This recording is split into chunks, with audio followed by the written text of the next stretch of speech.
In South Africa, the death toll has risen to at least 117 after a week of unrest triggered by the jailing of former President Jacob Zuma. The military has called in thousands of soldiers to assist the police. It's one of the largest deployments since the end of apartheid.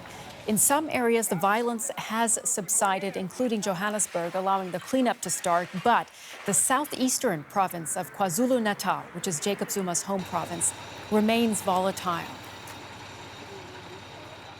And DW's Christine Mundwa is in the district of Soweto in Johannesburg with the latest on this story for us. Hi, Christine. It's good to see you. We were mentioning that violence has subsided in Johannesburg, but it remains volatile in KwaZulu-Natal. So how widespread is the unrest in South Africa today? Well, Sumi, I'll tell you a little bit about where I am right now. I am in Soweto, that is the township southwest of Johannesburg. And basically, you can see by the deployment here of both police and soldiers that the situation remains tense. I'm now joined by one of the community leaders, Mr. Nhlanhla Lux, who's really emerged as one of the local heroes in the story. In the absence of law enforcement, Nhlanhla mobilized people to protect. This is Maponya Mall, what is now the last mall in Soweto standing. And I just want to bring him in. Mr. Lux, you have been out here for 5 days straight. Just tell our viewers what that experience has been like. The first day, obviously, without law enforcement, just us in the community. I called the guys with firepower to come and help us protect the mall. They came, and on that day, they tried to loot and vandalize this mall, and they were confronted by us. And we couldn't allow that to happen because as the last mall standing, this is the biggest mall.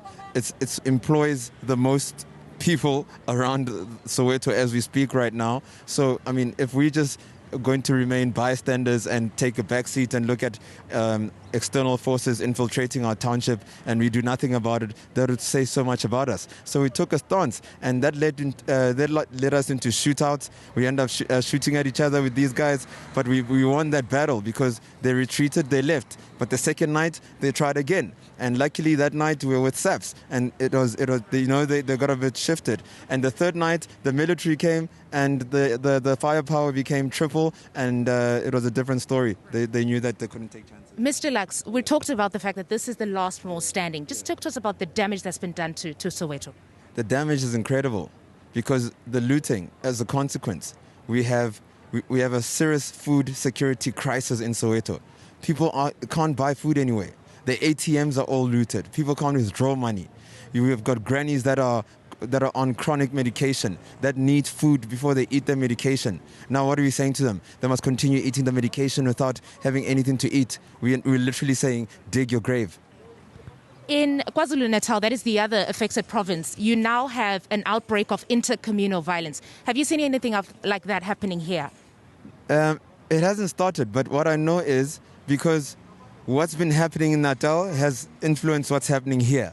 So from a leadership point of view, that racism that's going on there, black against Indians, that we're seeing now, that's disgusting, that I hate so much, will probably happen here. So we need to start putting measures in place for us to be able to contain that and manage it, because that's disgusting. We'll never allow it to happen in our community. Okay, thank you so much, Mr. Lux. Thank you so much for that. So there you have it, Sumi.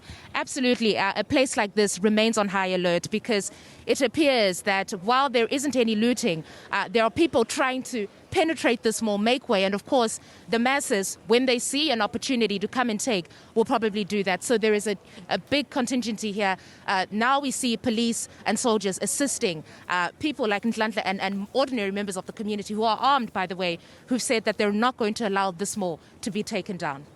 DW's Christine Mundwa there in Soweto. Thank you so much for your reporting.